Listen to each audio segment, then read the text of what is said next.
out for two. It's our inaugural episode. I'm Brad. I'm Emily. And we're going to be showing you board games for couples and how they play. A lot of board games you've probably seen before. And tonight we're going to start with the one that got Emily and I into Eurogaming, and that is Carcassonne, designed by Klaus-Jürgen Wrede and published by Z-Man Games.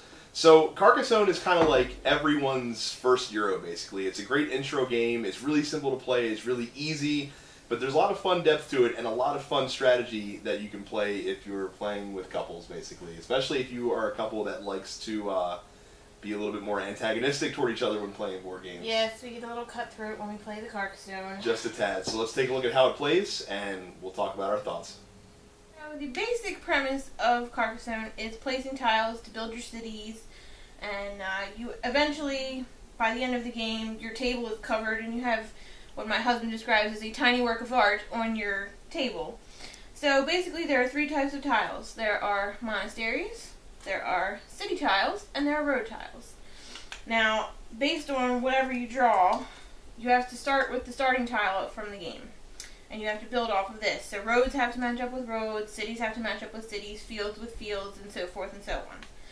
So, like for example, here's the road piece. So you can pop the road piece on there like that and, you know, city piece, finish off your little cities. And monasteries, you can just put, as long as you have fields on all sides, you know, you can put your monastery in there. Now, you alternate turns placing these tiles, but there has to be a way to, you know, get points in this game, because otherwise you're just placing tiles willy-nilly, and that's no fun. So, in the next section we will be talking about how exactly you score points by placing your little meeples, which are the cutest little things ever.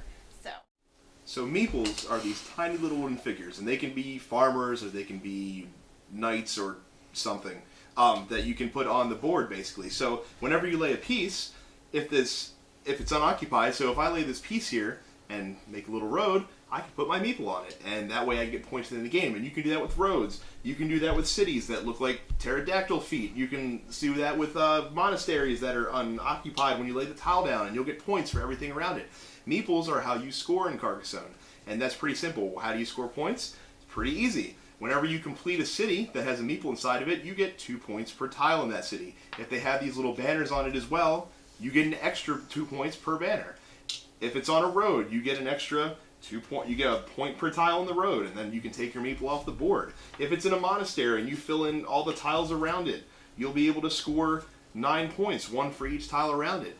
And meeples are great. They're wonderful little tiny wooden figures that you can use for various stuff. Farmers are lazy and boring. They sit in the field all day, but at the end of the game they can score you massive points. So it's a huge risk reward as to when you decide to, you know, go and place them in your field at the end of the game as they toil away at the soil and do all sorts of other stuff.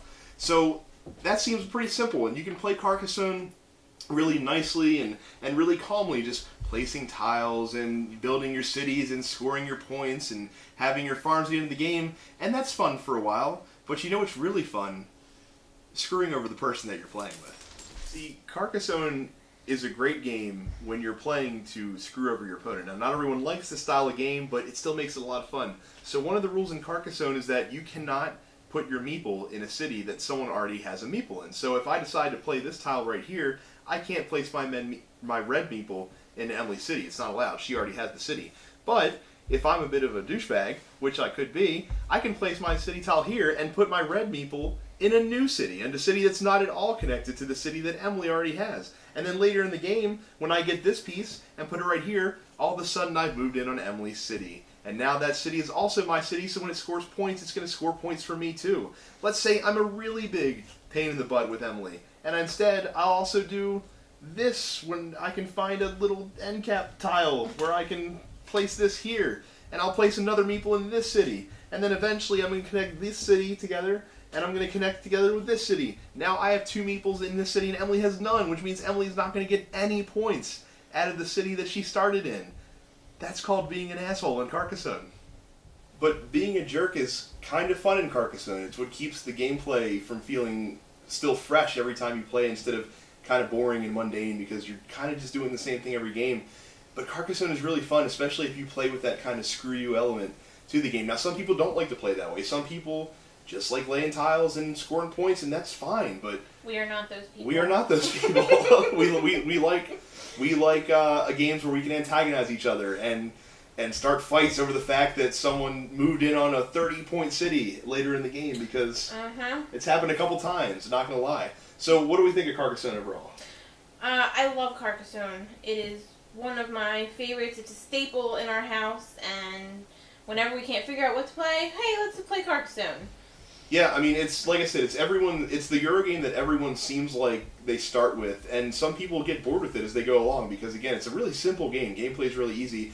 That's one of the things that's awesome about it, though. You can literally play it with anyone. You can teach it to anyone that you want to, and they'll grasp it instantly. It's lay a tile and match it up, put a little guy in it, and move on. But there's still a lot of strategy that comes along with the game, and it makes it fun. So the thing I like about it too more is that you can play Carcassonne with up to 5 players, or even more if you buy some of the expansion packs that are out there. But the game really shines as a 2-player game because there's so much interaction, because you can, you have more opportunities to steal cities from your opponents, and to steal towns, and to, basically maroon one of their tokens by laying a piece down that they won't be able to connect later on and stuff like that. He does it all the time. I do it all the time, and I feel like that you get that more in a 2-player game, because when you add a 3rd player, 4th player, you still are using the same amount of tiles. So really, it just means you're placing less tiles as you go along. So there's not as much